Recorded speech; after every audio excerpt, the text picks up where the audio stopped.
America first began in 1608 when European settlers came to the New World. They brought along with them the practice of capital punishment. Today, in 2019, the death penalty is legal in 29 states to be used as punishment for capital crimes.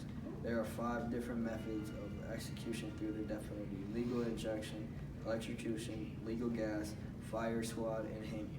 All jurisdictions provide death by legal injection.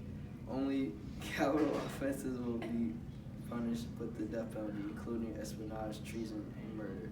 The death penalty must be addressed by the candidates because it goes against society's morals of what right and what's wrong. It is cruel and harsh way to punish wrongdoers, although some Americans may feel that the death penalty helps deal with those who are unwilling to change for the better. Maintaining the death penalty is expensive due to acquiring a specific drug or tactic choice.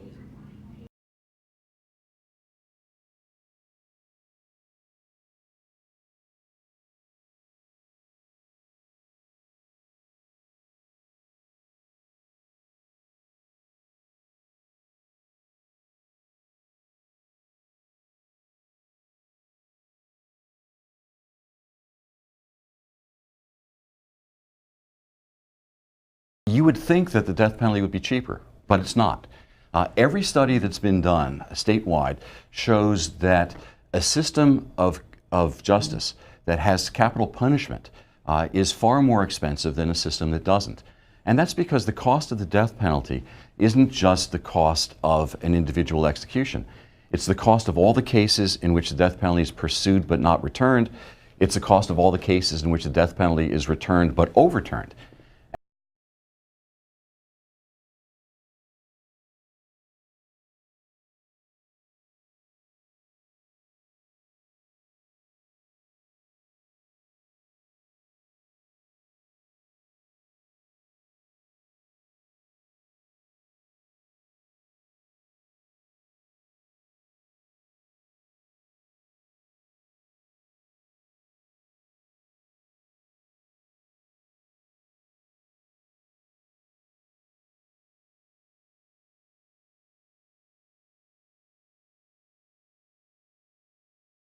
I represent death row inmates in other states and have filed an amicus brief on behalf of other inmates in other states.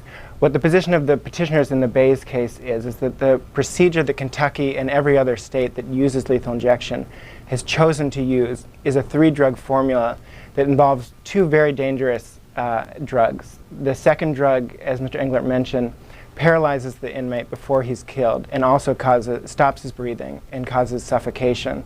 And the third drug is potassium chloride, which everybody agrees causes excruciating pain if it's administered to an inmate who's not properly anesthetized. So the issue in this case is, has Kentucky and other states taken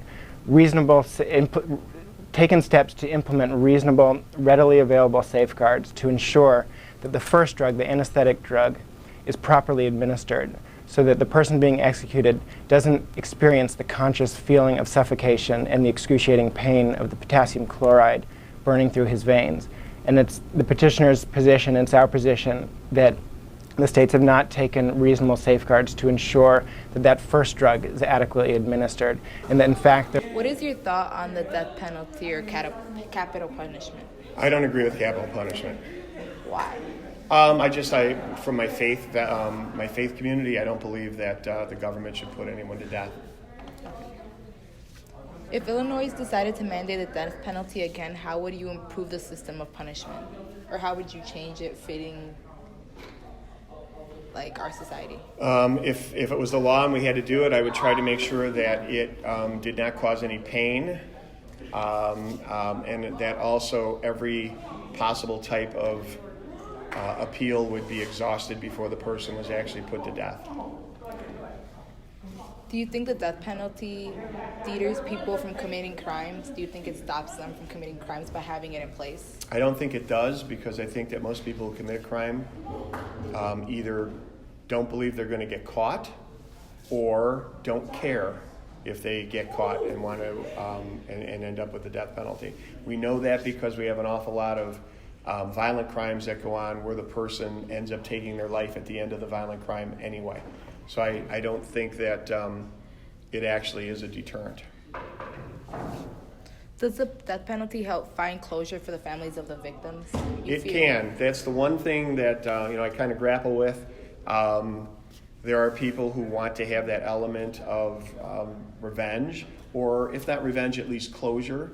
They want to make sure that the person who murdered one of their loved ones or whatever does not have a chance of ever becoming free again. And so that might be a way to close out that terrible situation for that family. So that would be one of the reasons why I would agree with the death penalty, although overall, again, I still don't think it's right or fitting.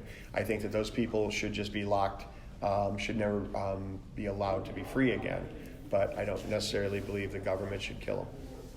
And then this is our last question. Is the death penalty a necessary component of a well-functioning criminal justice system? I don't believe that it is. I think that you can punish people appropriately without the death penalty.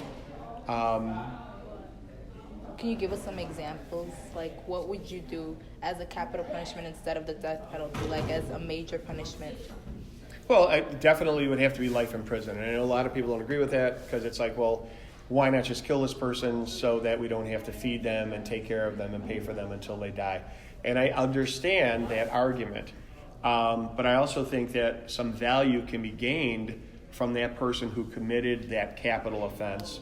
Maybe not immediately, but maybe later on as that person ages, maybe some information that we could get from that person would help us better understand the particular crimes that they were committing.